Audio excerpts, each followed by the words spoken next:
welcome to Channel Sport on Sunday. I am Ken Ochonogo. You said your managers there. How do you compare Salah against CR7? Is it their age? Somebody said a club is talking about the left foot, the right foot, heading. That is where their strength lies. What of speed? You see those two goals, those solo goals that Salah has scored this, against City and in their last match there. So I think against Watford too. So it tells that, man, this guy is on fire. But then Cristiano Ronaldo is never there. You never die hard. You never rule him out. Exemplified by the United last match there against Atalanta. Coming back from 2 goals down to score that particular winner. So all is set for the debut of England. That we're talking about here. We're talking about 29 championships are still. That is what will bring in there. When you bring in Liverpool and bring in Manchester United, United has 20 league titles, while Liverpool is next in line with 19. So I tell you, if you add those two, you need to add another 15 teams to get 39 to get that much. Does I tell you how dominant they are in England? So there will be also great matches there. Today is El Clasico, Barcelona taking on Real Madrid. But when you look at Barcelona taking on Real Madrid, it's not going to be how it used to be. Because what is El Clasico without Cristiano Ronaldo? What is El Clasico without Lionel Messi? What is El Clasico without Xavi? What is El Clasico without Iniesta? Has it been watered down? Or is the rivalry still there? So, we talk about, we look at what is going to happen in Spain, what is happening in England at Old Trafford. The last time that Liverpool were there, they ran out 4-2 winners. I think United has just won in the last 10 encounters in this particular fixture. So it is not looking too well for Manchester United, but then Cristiano Ronaldo is back. Even if it is no longer as fast as he used to be, if he's slower, if the speed is no longer there, but then what of the accuracy? It has to be the speed and accuracy. But if you have pinpoint passes, what are you going to get? So today, in France, there will Marseille taking on PSG, another big one. And then when you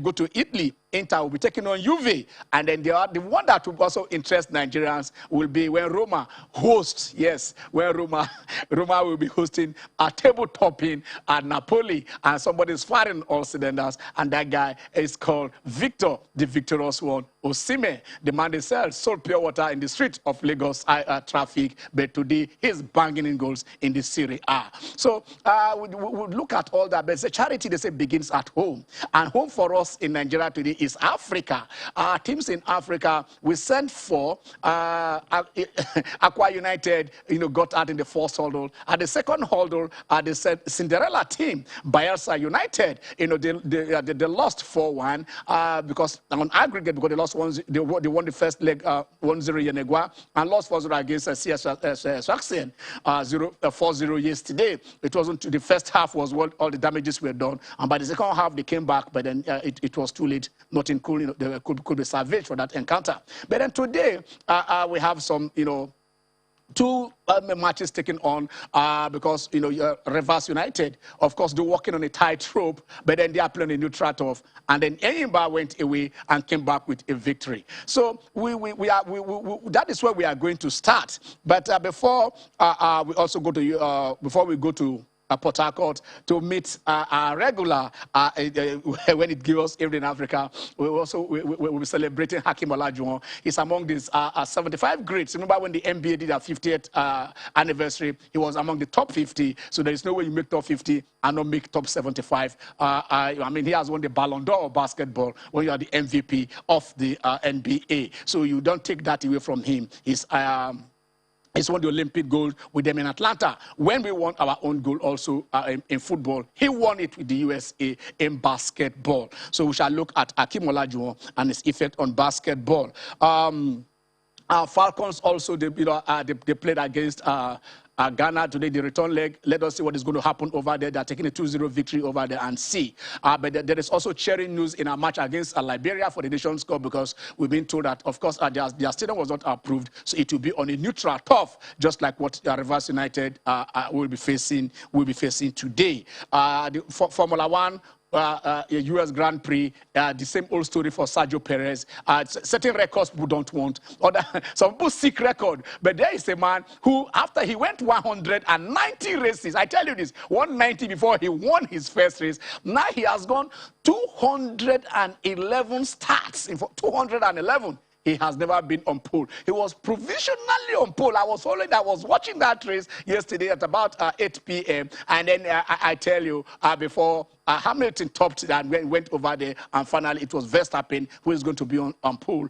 6 points separating them. He's going to the wire. But for Sergio Aguero, not Aguero this time, Sergio Perez, the Mexican, the search for pole position continues. I think this is the right time for us to join Sammy Virginia right there in Port Harcourt to get us up to date in how Nigeria is faring on the African continent. Hello, Sammy. Hi, Ken. Good afternoon to you. I have a smile on my face. Unfortunately, I'm not too happy after Bayelsa United crashed out of the CAF Confederation Cup yesterday. Yes, that is where we are starting from. I know we would have taken, normally I like taking you before, but I know that the return leg will be coming a week after. You would have told us, what to expect, just like you told us what Aqua United were to expect in our, the last time we talked. What went wrong with, for Bayelsa United? Was it the experience? Was it quality? Was it weather? Was it preparation? How do you sum up this 4-0 in the first half, and then it was no coming back from that? Well, so many things went wrong for Bayelsa United. First things first, when they played the first leg at the Samson Yebowe Siasia Stadium in Yenagoa last week, they didn't get the result that their fans, many Nigerians, expected. It should have been a big victory from the perspective of Bayelsa United. Unfortunately for them, it didn't happen.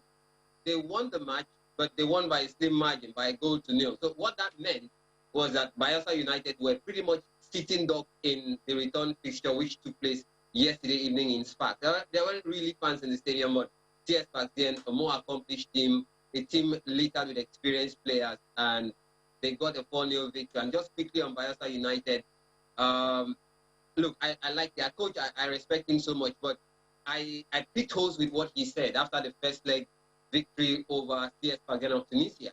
He more or less suggested that Bayelsa United were going to go to Spark with a defensive formation. And when I saw the game yesterday, yes, that was exactly what I thought, because CS Spark-Zen kept knocking on the door, and even before they scored their first goal on 11 minutes, they actually had some very good opportunities. So for me, yeah, it's a cliche that the best way to defend is to attack. But when a coach goes into a game with a mindset to sit back on a 1-goal lead in North Africa against an accomplished side like CS Spark-Zen, a side that had won the CAF Confederation Cup on 3 occasions, the side playing at home, I mean, you stand a snowball's chance in hell to get a good result. So it wasn't really a surprise for me that Bayelsa United got thoroughly beaten, skinned by the Tunisians. And very quickly, let me add, before you ask the next question, Bayelsa United were not prepared for this competition. I don't care what anybody says. They were not prepared for this competition. I'll tell you why. Bayelsa United play in the second tier of Nigerian football, the Nigerian League. Yeah. They got the ticket to represent Nigeria in the CAF by the ITO Cup route. They are the cup champions in Nigeria, and that's how they got the ticket to represent Nigeria in this season's CAF Confederation Cup. And like I said, they're not prepared. They weren't prepared. They never knew to go all the way in that competition. Forget what anybody tells you. Now, I'll prove what I said. After they won the ITO Cup, they wanted to register new players for the CAF Confederation Cup, quote and unquote, more experienced players. But the window was so short. Now, the reason why they wanted to register more experienced players was because they had a lot of untested players in their squad. So for them, it was all about exposing these young players, like you can see in the shot there, when they played against Rivers United at the Agege Stadium in Lagos. They wanted to expose these players, but then they surpassed all expectations, won the ITO Cup, got a chance to play on the continent, and these players have never played at this level. The majority of these players have never played at this level before, and then they play against a 3-time champion, CS Spark-Zen. They get badly found out and get beaten 4-1 on aggregate. In other words, they were actually, using the words of Dr. Tunde Akimbinu, they were punching above their weights. They were you could say that. Okay, all right. Then let's hope. Like you said, the window was too short for them to beef up, and then they were playing against. Do we call them the Emery? Okay, Unai is a coach, but do we call them Sevilla? They are the Sevilla of the three. CAF Confederation Cup trophy is nothing, not something to, to joke about. It means that is their tough, that is their natural habitat. So Bayelsa United were just caught in, on that. Let's see, maybe when they come back, like you said, maybe they recruited for promotion, not to represent, not to be, to represent Africa. So the quality, the exposure, the quality might be there, but the experience, like you said, was not all there to do that. Okay, let's go through. Let's they take it a layer at a time. Let's go to the lesser of the two devils, if I can use that. Eyimba coming back on Finidi after his first outing against Gambia with a goal.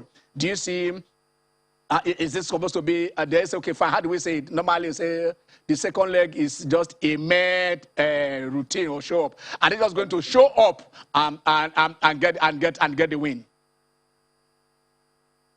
Can say it's going to be a shock of monumental proportions if Eyimba don't qualify for the next stage of the CAF Confederation Cup. That's the playoff round. I say this because when they played against their opponents in the first leg in Senegal, the Ambas, they won by a goal to nil. Yeah. And today at the Eyimba National Stadium, they are going to have home advantage.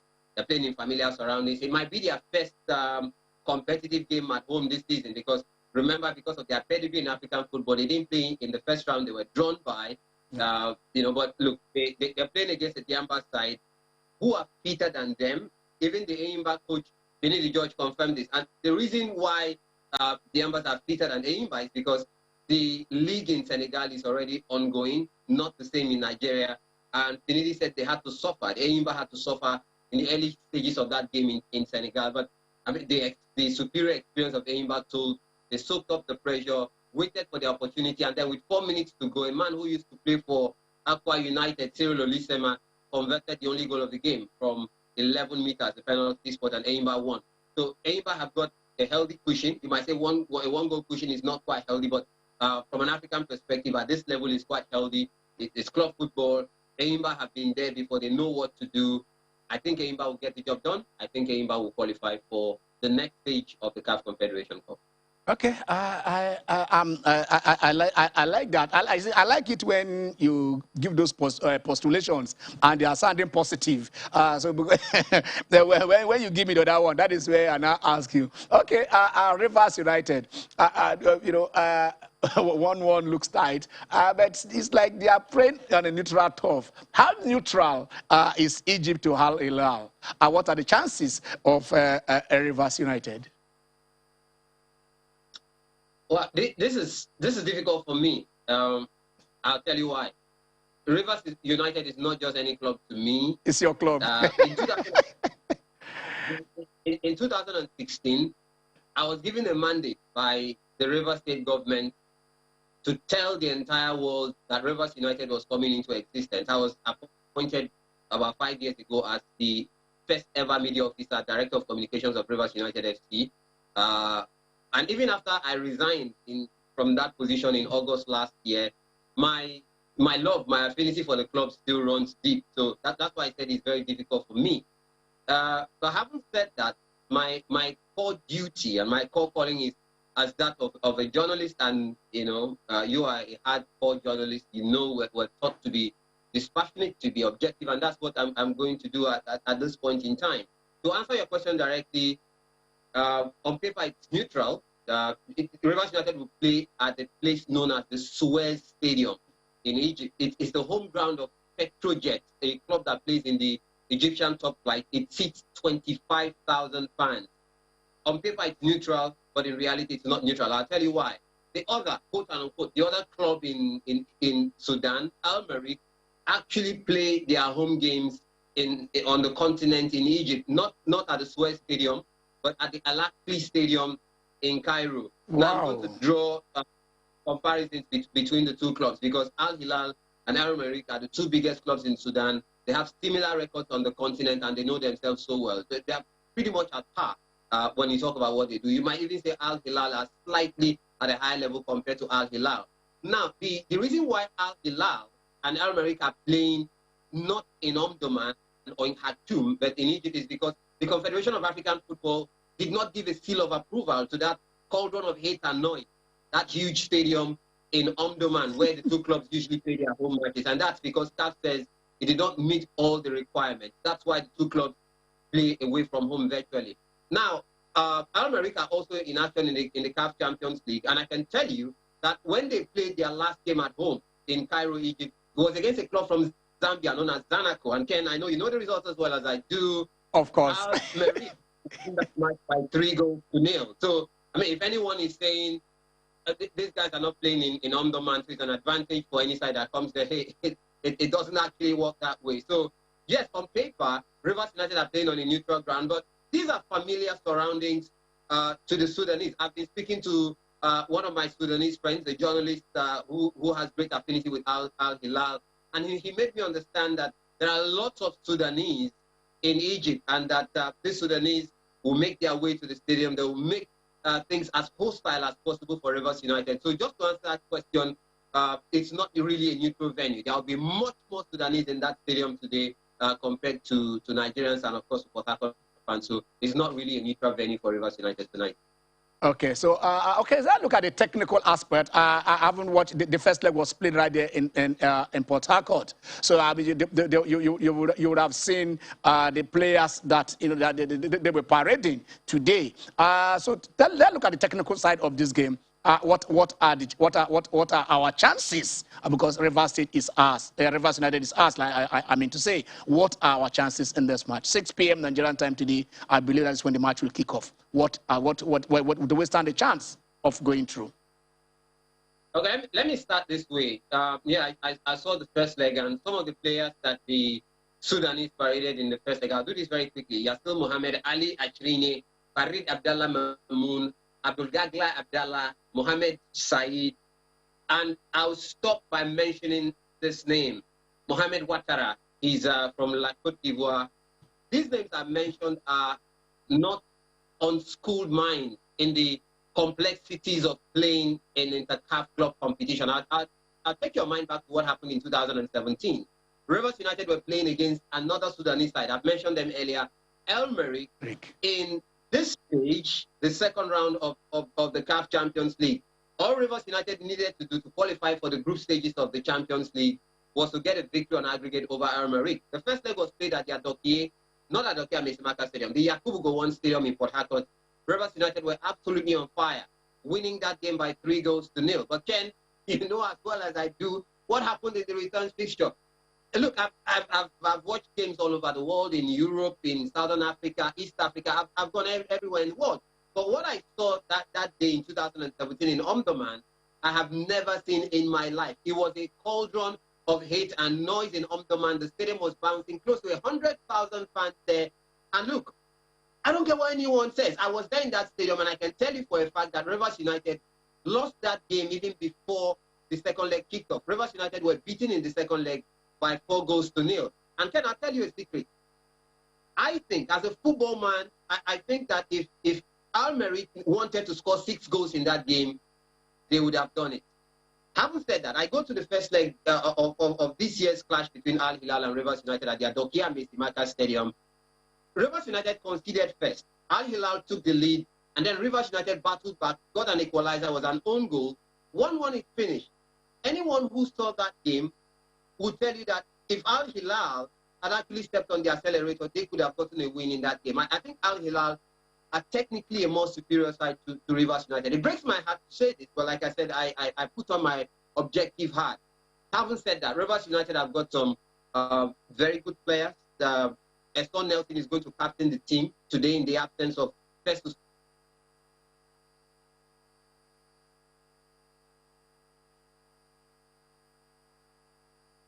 Okay, all right. It's frozen now. All right. See if we can get back to him, and then so he'll give us the other cheering, the other cheering aspect of the of the talk. Where you welcome to the show, and you are listening to Sammy there in Port Harcourt. Yes, thanks Ken for having me. But unfortunately, Bayelsa could not achieve what Leventis achieved when Leventis played the finals of the Cup Winners' Cup as a Division 2 team. Remember, Leventis won the FA Cup as a Division 3 team. Yes. Played the final of the African Winners' Cup as a Division 2 team. After getting a very surprising 1-0 victory at home, it was expected to go all out and give all their push. I remember Sammy saying even the mighty, I don't want to say almighty, the mighty Rivers United got 3 victory on the top of Yakubu Gowon Stadium, but still went there and he said if Marek had wanted to score 6 goals, they would have done that. I think they paid for that. All right, let's go for a very short break. When we come back, Channel Sport on Sunday continued. Stay with us.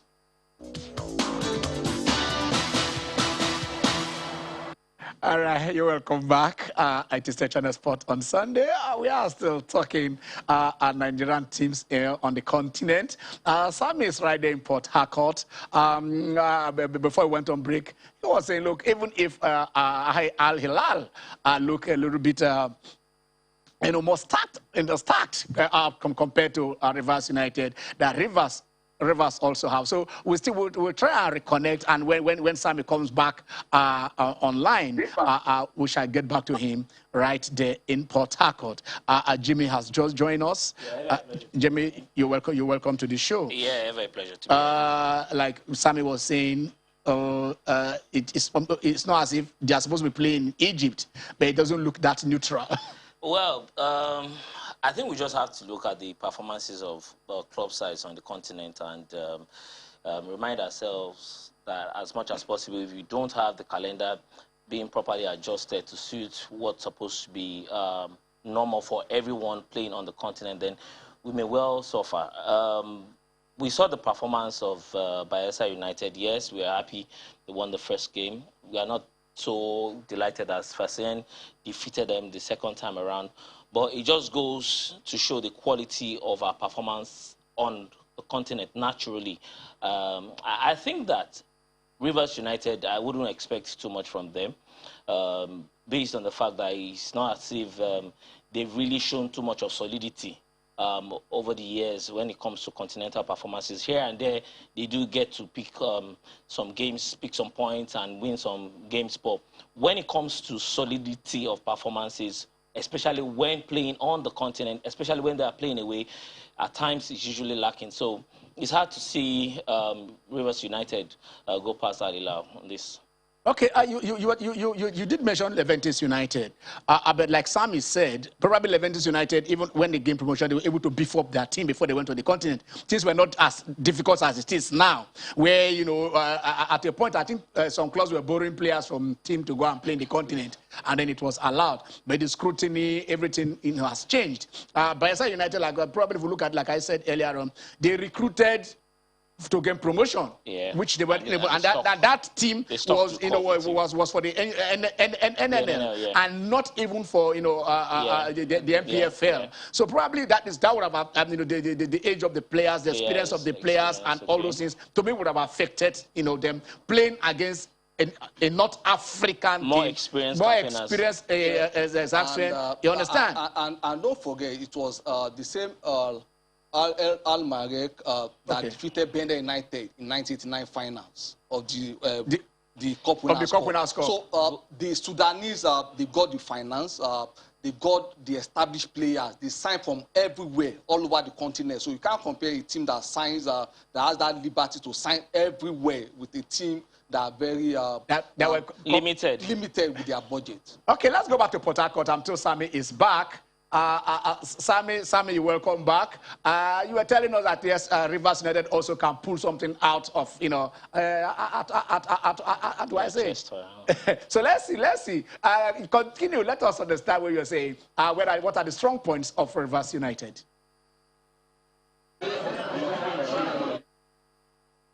Rivers United can pull the chestnut out of the fire. Can they do it? Because it's a football game, and I hate using cliches, but the 3 outcomes, win, draw, lose, football, anything can happen. Yes, Rivers United can do it. And another reason why I think is the key word here, why I think Rivers United can do it, is because Rivers United are very, very experienced on the continent compared to a club like Bayelsa United. Yeah. Now, you can quote me on this. My opinion, before I give that opinion, if Rivers United lose today by any margin, they are going to be knocked out of the CAF Champions League, but then they will automatically qualify for the playoff stages of Africa's second-tier club competition, which is a CAF Confederation Cup. Okay. Yes. Now, if that scenario plays out, Rivers United would have, in the last 5 years, played in 2 editions of the CAF Champions League and 3 editions of the CAF Confederation Cup. Compared to Bayelsa United, that tells you that they are very experienced. And now, Rivers United also have, this is fact, this is not opinion, Rivers United have the most experienced coach in Nigeria today, as far as the Nigeria Professional Football League is concerned, Stanley Guma. When Eyimba won the CAF Champions League for the 2nd time, Stanley Guma was an assistant to Oke Emodi. That's the last time Eyimba have won the CAF Champions League.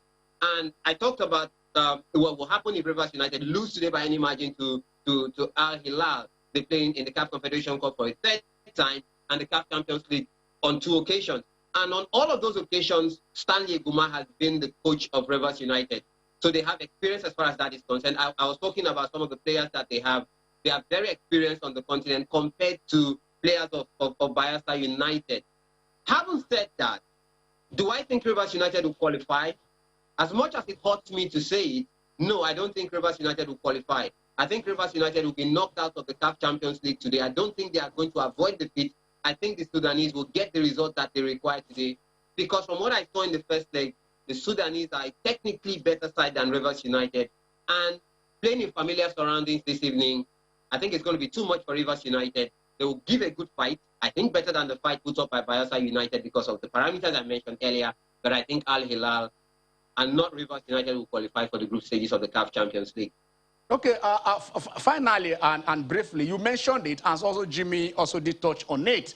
Our football calendar, how has it been affecting our performances when we go on the continent? How? Do you want me to give a truthful answer, or do you want me to give a diplomatic answer? If I needed a diplomat, I think I will go to the foreign. I will go to the foreign desk. Now, I'm going to say something that some persons may not like, but I'm saying this with good intentions because I want Nigerian football in context to improve. There is no Nigerian club today that enters for the CAF Champions League and enters for the CAF Confederation Cup with the intention of winning it. I'm going to repeat for emphasis. No Nigerian club today enters into the CAF Champions League, enters into the CAF Confederation Cup with the intent of winning it. Now, I'll tell you a story. I'll do it very briefly. On the, I want to get the exact date because I like to pay attention to detail. On the 7th of July, 2017, I was given a guided tour in Morocco, specifically at the Stade de Fous, Teynada in Morocco.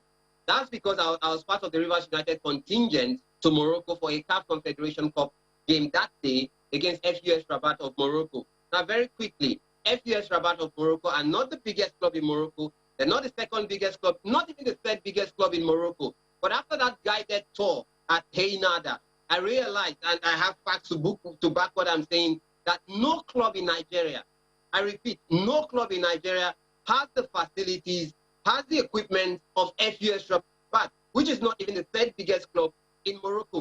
Look, Ken, let's take away this. The fact that Nigerian clubs don't succeed on the continent has got absolutely nothing to do with the calendar. It has everything to do with the fact that our clubs are not professionally set up. Our clubs are not set up with long-term plans to compete with the biggest clubs in Southern Africa, in Northern Africa. It's not about the calendar. Look at the Nigerian clubs today. How many of them can keep hold of their biggest players for 5 years? Go and ask the biggest players in Aqua United, in Rivers United, in Eyimba International. They tell you that, bros, I beg, I won't look for a way, come up for Nigeria. That's why, no disrespect to him, the president of the Nigerian Football Federation, Ahmadu Melvin Pinnick, was saying something, just to paraphrase, that he doesn't want Nigerian players to go to quote-unquote lesser league. How are Nigerian clubs set up? The majority of these clubs are owned by the governors. You can say the state government, the majority of these clubs.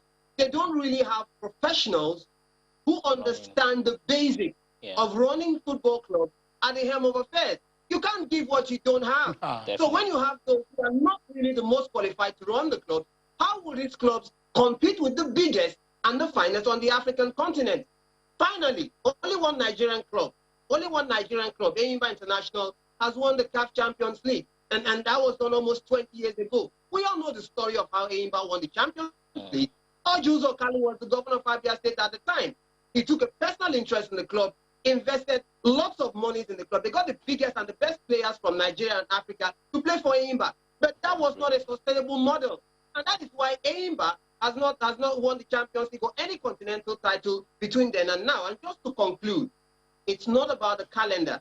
Nigerian clubs are not set up professionally. They're not set up to compete with the best on the continent. And the earlier we look inwards, the earlier we start dealing with the fundamentals and trying to make sure that we really have truly professional clubs in Nigeria, we're going to repeat the same question next year.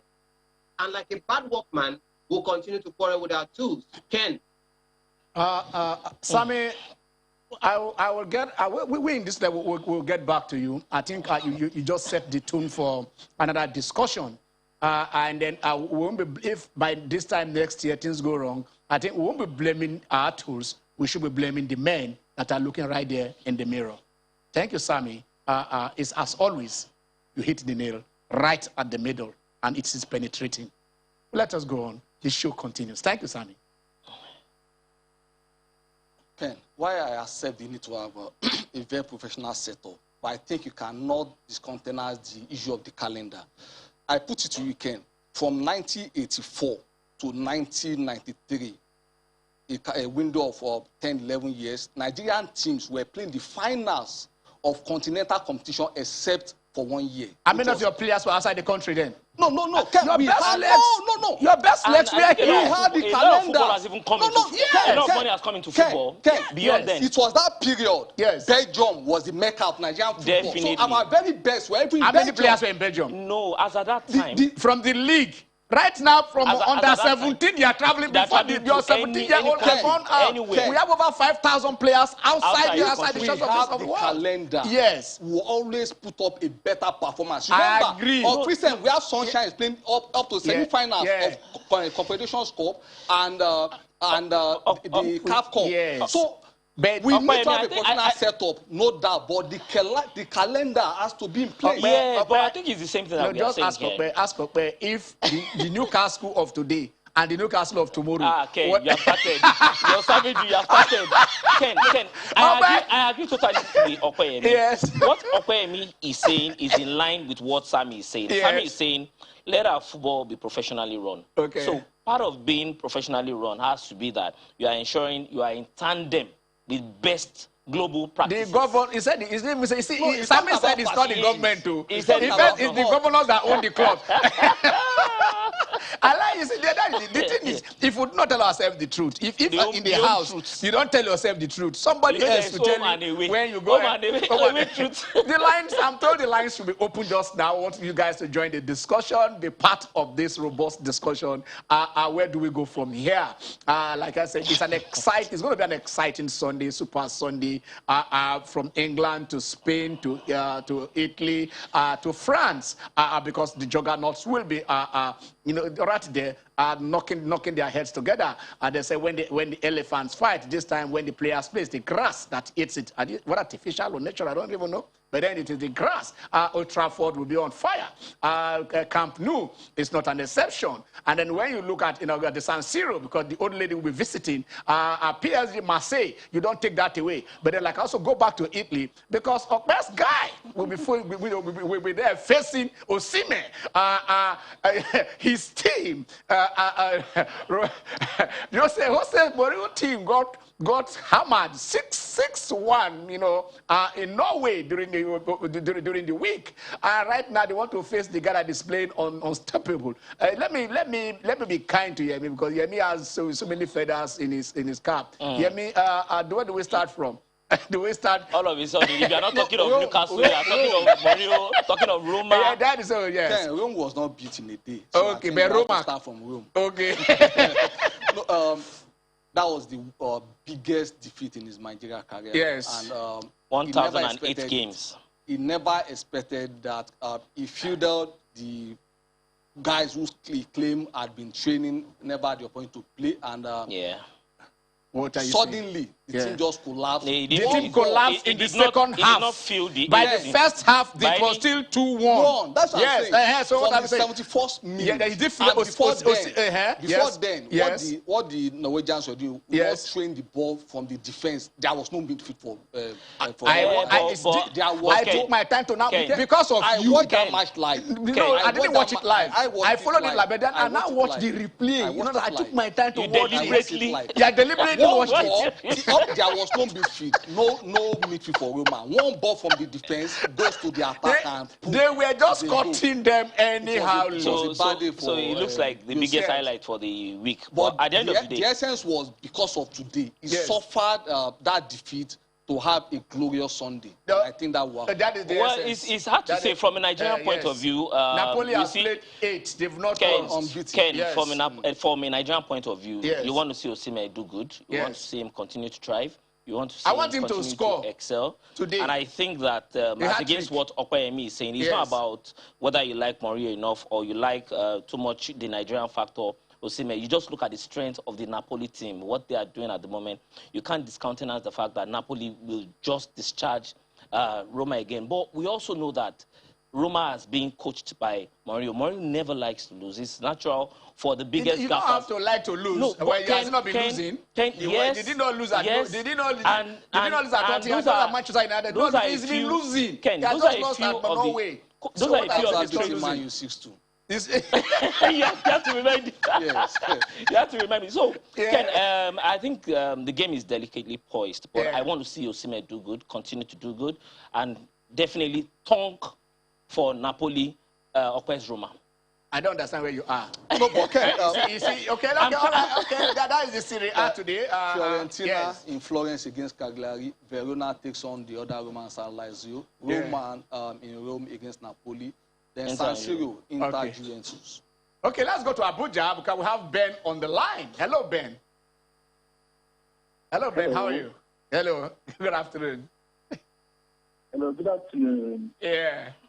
Good afternoon, Ken. How are you doing? Fine. We're all fine here.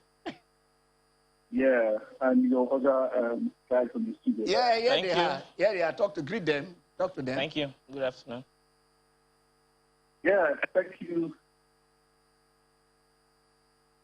Hey, Ben, don't let us lose this call. Always a pleasure to get back from church and get hooked onto your show. Okay.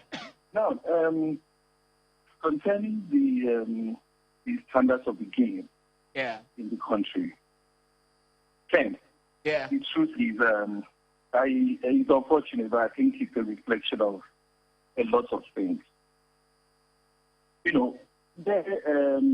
We can't completely divorce the situation, generally in the country, economically speaking, with all of what is happening to our football.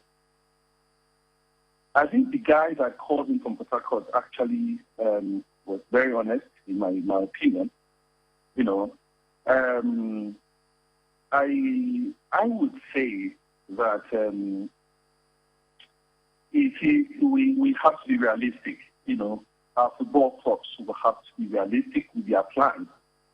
I think always looking at what, trying to see what and how our clubs can win trophies, both at the club level and even with the national team, is a problem in itself. I don't know what has happened to grassroots football, trying to see how we can build from the scratch. There have been so many people that have talked about how our football can be developed, from, by building the local league, or trying to see how we can pay more attention on players that play in the local league. That sounds like a very good idea. But football these days all over the world is driven by fun. Fun. Money is the game. And in a country where you have so much struggle and strife when it comes to, the economy. It also, unfortunately, will play out that way. You're going to be having your best legs, wanting the next, exit door to go out, in search for greener pastures. So, if I would think that the NFF, the League Management Committee, should look inward. It has to be a deliberate plan. It has to be deliberate. I'm one of those that believe that more attention should be given to our local leagues and players playing within the country. How do you do this? You make it deliberate that most of the players, at least give a percentage. No idea of, I can't remember any single football player playing for Super Eagles, but I can't remember anyone in recent times playing in the local, in the local team. I don't know if any. As easy as this may be, I think it's killing our football. I would think that if you can give a slot, no matter how little it is, that you have players playing locally, donning our share. You are going to have the youth in and around the country who cannot go out. Try to, have that belief that, look, if you play very well, that somewhere, somehow, someone is looking. We have a coach who lives outside Nigeria. We all know all the issues. I don't know how long we'll continue to talk about this. I think it should start at that level. The policy makers, NFF, and the NMC, let's see people, let's see how we can encourage local games. That way, we can deal, not necessarily, because let's tell the truth. We can't be aiming at going for trophies, in the next 5 to 10 years, if you ask me, to be honest with you. We have to start building from the scratch. We have to start looking at how to make the league marketable, how to bring in, we talk about Newcastle. It's money. It's money. All right, thank you very much, Ben. Thank you very much. I know you have a lot to say. So that this show, I would really appreciate your call. Thank you, Ben. Time and again, we've said it. We need to take down the entire sporting architecture of the country and start all over again. And it's not just about football. It's about all sports. Take it down. Start afresh. Conveying all stakeholders. Somebody is starting afresh. Let us take this from the NFF Communications Department because somebody is starting afresh. They came and they told us that Salisu is back. Salisu Yusuf used to be the coach of the Super Eagles. And then he was caught on camera, his tinge, it was actually, his tinge affair. And then he was set up, and then, he fell. So the truth is that, the NFF, the disciplinary committee, it's okay, fine, we are suspending you for 2 years. And after 2 years, they said, he is back. The NFF reinstates Salisu Yusuf as Super Eagles assistant coach. Yeah. The Executive Committee of Nigeria Football Federation has approved the reinstatement of Coach Salisu Yusuf to his position as assistant coach of the Super Eagles and head coach of the Super Eagles B team with effect from 1st November 2021. General Secretary of the NFF, Dr. Muhammad Sanusi, disclosed on Thursday that the reinstatement of the former Kano pillars, Eyimba FC and Rangers International FC Gaffer by the NFF board was on the recommendation of the NFF Technical Department. Highly respected for his match reading ability, calm demeanor, and proficiency in talent discovery and development, Yusuf, in his playing days, featured for Ranchers Bees of Kaduna and Academy Warriors of Maiduguri, amongst others. Yusuf's return to the 3-time African champions coincides with the closing stages of the FIFA World Cup Qatar 2022 qualifying second-round phase and the commencement of preparations for the 33rd Africa Cup of Nations final taking place in Cameroon early next year. All right, let's go to Abba. We'll come to discuss this because we have a caller right there on the line. Hello, Paul. How are you? My name is Paul from Abba. All right, Paul, go on. I want to say that Bayelsa United is very from CAF Confederation Cup yesterday. But the team has really tried winning the Nigerian FA Cup. Yeah. Okay, thank you very much. All right, thank you very much, Paul. Paul said, the team, at least, like they punched above their weight, like people are saying, by getting what they got based on the quality of the talent they have at their disposal. So that is that. Okay, gentlemen, the recall of Salisu. Yeah, let me take it from the last paragraph that I was talking about, in line with the World Cup qualifier. Sometime in 1989, there was this last World Cup qualifier match between Brazil and Chile. Yeah. And we had a certain, the Chileans needed a win, while Brazil needed a draw to qualify for the Italian 90. Into the 70th minute of the match, the Brazilians were still leading 1-0. Then what did the goalkeeper do, Roberto Rogers, the Chilean goalkeeper? They were throwing fireworks, and he used a razor to cut himself as if it was a firework that so that it could be a walkover against Brazil. And it was a photojournalist that caught that look. This was what happened. Okay. As at that time, it was the 12th best goalkeeper in the whole of South America ever. The Belgian best goalkeeper even said Roberto was better than me. What did FIFA do? He slammed him a life ban. And when he appealed in 2001, which was like 12 years after he was told to go and sing no more. But here we have our Salisu Yusuf. A slap on the wrist rendered in an event that was even more, because that was gamesmanship. The gravity. Yeah. But this one, you always say one proverb that if you're always accused of being violent and you are leaning against a broken wall, we have a situation where Sia is in the high of the storm for this same offense. You have players coming here and there. I was asked to pay $5,000, and now someone that should be used as an example, scapegoat is now this sacred cow. We are going to a short break. When we do come back, these and other issues are still what we are discussing. Stay with us. All right, you're welcome back. The lines are still open. The topics are still on. We're still looking about our teams in the continent. Of course, they didn't live in the first round. They got to the second round by Bayelsa United. Enyimba with Finidi George, scoring that away victory and coming home, probably it's his consolidation time.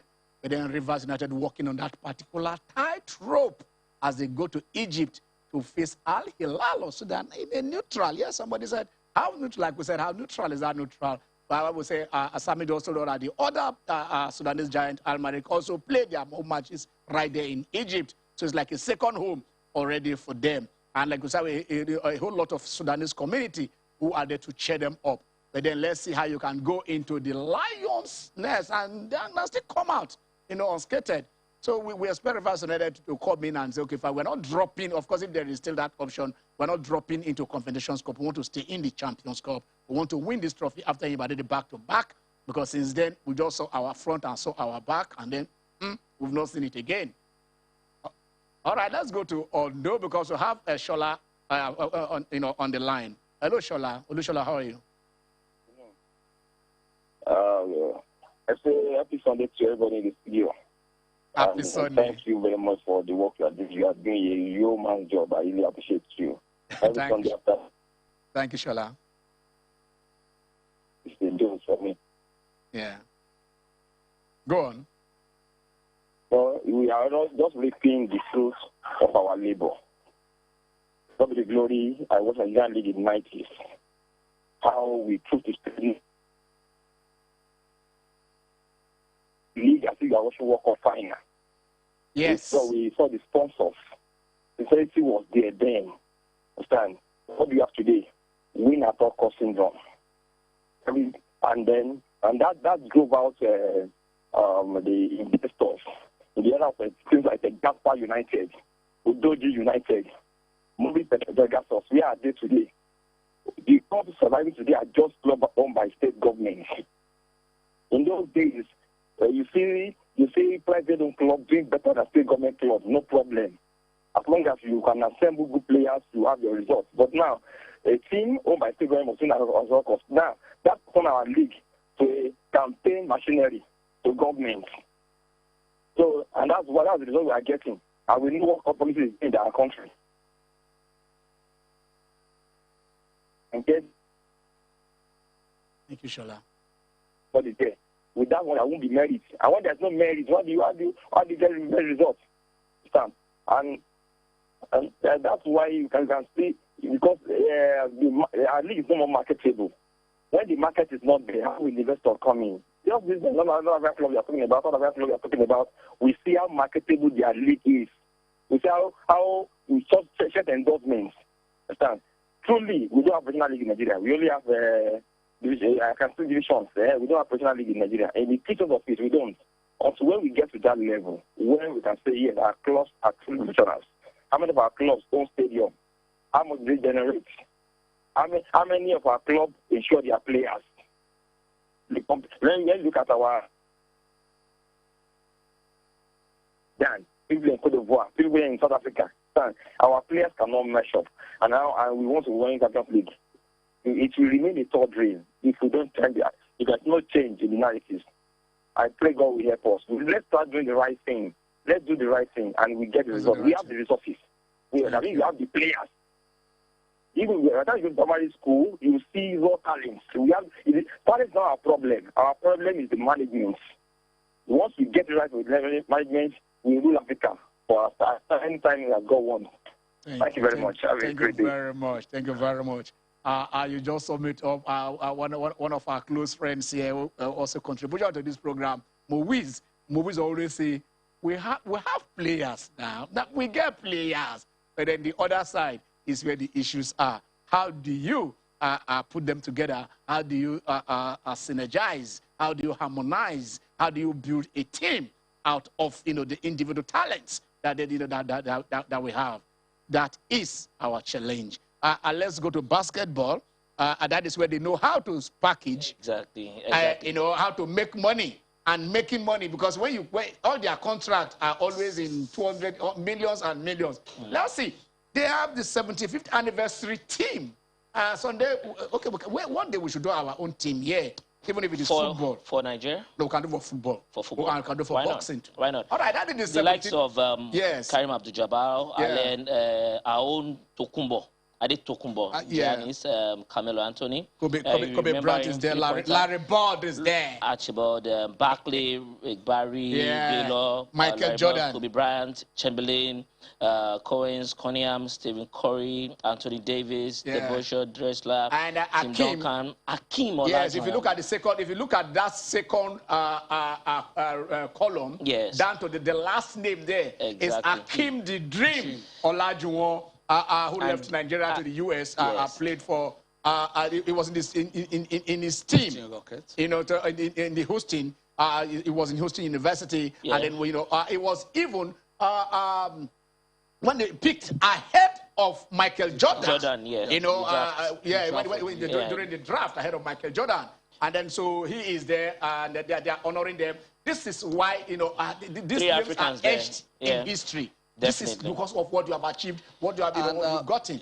You spoke about the email. Someone like Larry Bird, it's his name that we use for Twitter. And Magic Johnson. The Twitter Bird is actually his name. Definitely. And the brand. That is the power of brand. The power of image. So when we're talking about Salisu Yusuf, and is this what we want for Nigerian football?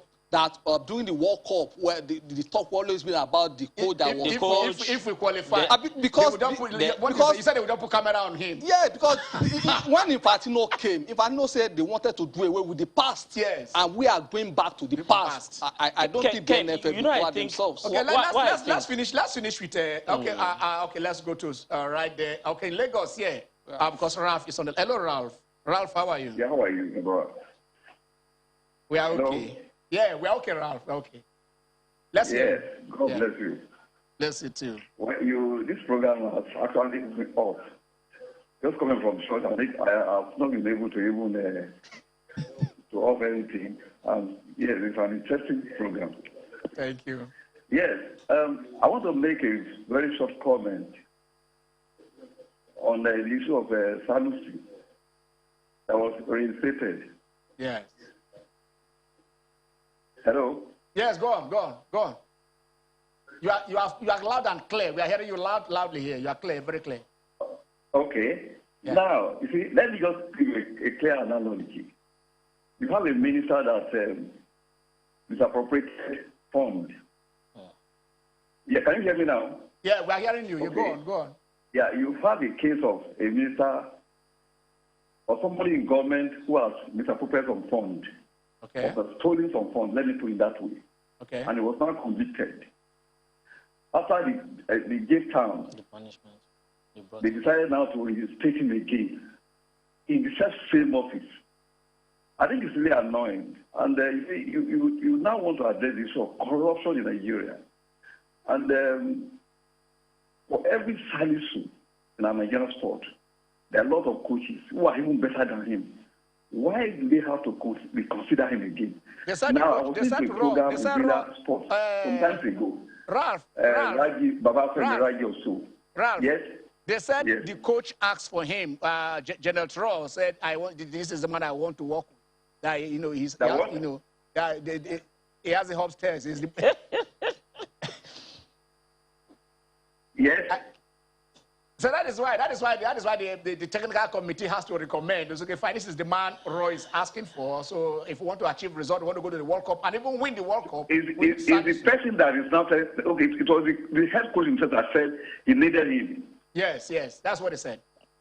No, it's insulting to what we stand out as Nigerians. Exactly. Okay, yeah, I think okay. Let me quickly, please. Yeah. I was into a program, Brida FM. Okay. Baba Femi Raji also. I don't know the person he's holding now. He was trying to he's the media officer of the Super Eagles. He didn't even allow the caller to finish his say.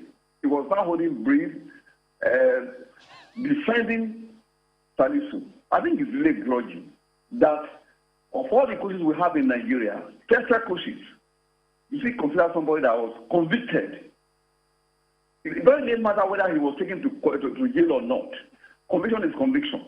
Even when there is something of fine in law, conviction is conviction. The same person that was found guilty. Now let me tell you something. The education now with the way it has not been put in, it's now back to that position. People and CAF, they put them under surveillance and be watching. Because the moment you have committed a crime, people want to see whether they have seen or not. So are they now saying that there's no other person in Nigeria that they can put in that position? Well, maybe consider somebody that was convicted or not and not put in jail. That's not what I want to say, my brother. Thank you very much. Thank you, Ralph. Say go and say no more. If Ura actually asks for him, can Ura do the same thing if he's the coach of Bordeaux? No. Silvano Sopala was served by the same NFF under Keshi. Despite the fact that Keshi clamored for the future of Silvano Sopala after the Nations Cup in South Africa. Don't forget that they have said he accepted gifts. Recall that even Platini was paid what was called to be a loyalty payment. Yes, and that was why he went down for services rendered personally to Blatter. I recall when Amadou was fired in 2010, we were having interview for coaches. Glenn Odu went to the then Senate President. No, it was not Senate President then, Bukola Saraki, and said someone was asking him for money. Yeah.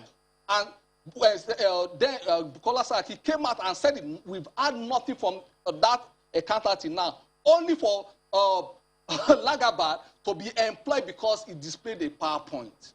So this thing has always been part and parcel of our football administration. Well, you guys calm down. Okay, let's look at this from this angle. Let us look at. We're also talking about Hakim. Please, let us also look at some positives. Let's look at what Hakim achieved. Some of his achievements, not all low. Let us just look at the few of what Hakim in Olajuwon. Because we talk about Cristiano Ronaldo winning Ballon d'Or. He was the NBA champion in 1994, and 1995 That is like winning the Champions League. Definitely. You understand? NBA Finals MVP 1994, that is 1995. The most valuable player of the finals itself. Yes. Then also the most valuable player. That is the Ballon d'Or. The Ballon d'Or in 1994. Yes. Olympic gold medalist playing for USA at Atlanta 1996. And this exactly makes him one of the greatest players of all time. And we are proud he's Nigeria. Yes. And we are proud. We call USA 94. Some of the commentators will say the country of Hakim Olajuwon. The country of course. So it's still about image. Yes. And Ken, I don't want it to look like we are berating the NFF so much. But let's say the way it's supposed to be said. It's a slap is a slap on the. It was a slap on the wrist in the first place to have slammed him with that penalty. Yes, okay. And now you show that you are condoning such practices. No, I think it was given by $5,000 fine. No, $5,000. Okwemi, trust me, he had always been a part of the setup. At a point, he was even being seconded. He was always around. So what becomes of position of Yobo? Okay, these are questions. We talk about communication, and we've seen that between Yobo, Aigbogun, Egwafon, and Raw, and also the NFF. There had been issues that had been managing. So they are quite unclear. And you ask yourself, what is the role of communication where you don't even understand what's happening to Joseph Yobo? You don't understand why Raw, at this point in time, chooses games where he wants to supervise from the bench and not take out the team. Okay, he wants them to get the experience. That's why we have. We see. No, we have from when Chukwu, you understand, was the coach, understudying West Ham. We've been understudying for 30 years. Maybe because we have a substantive assistant coach. Because for some clubs, you are talking of the certificate. Okay, let's do a little bit of motorsport. Let's do a bit of motorsport. All right, I'll let do motorsport now before we close. I just Verstappen on pole. Was about going. Verstappen is on pole at the US GP. 6 points ahead. Ahead of and definitely that is just 6 points ahead. Bottas is in third place. Yes. Lando Norris. But the big story is about Sergio Perez. Sergio Perez was also supposed in to P3. Be on pole. Exactly, he was supposed to be on pole. Because this man has a record he doesn't want others to have. He went to 190 starts before he won his first race. But right now, it's 211 races and he's yet to be on pole. He was almost there. Don't forget, he's almost home. Mexico is not so far away from Austin. All right, gentlemen, we're about leaving. Yeah, I think the NFF should just do the most sensible thing. Take Salisu out of our national team. Okay. It's hard to ask for at this point in time, but I think they should release an official statement apologizing to the Nigerian psyche. This is an abnormality in the rightest sense of it. All right, I did ask an apology. At this, I'm also looking at the other side. Rivers United, we wish you the best of luck. Eyimba, you progress. And then our girls, the Super Falcons, they are also playing away to Ghana. Let's see if they progress. I'm Ken Ochonogo. How else do I say it? Have a wonderfully blessed Sunday.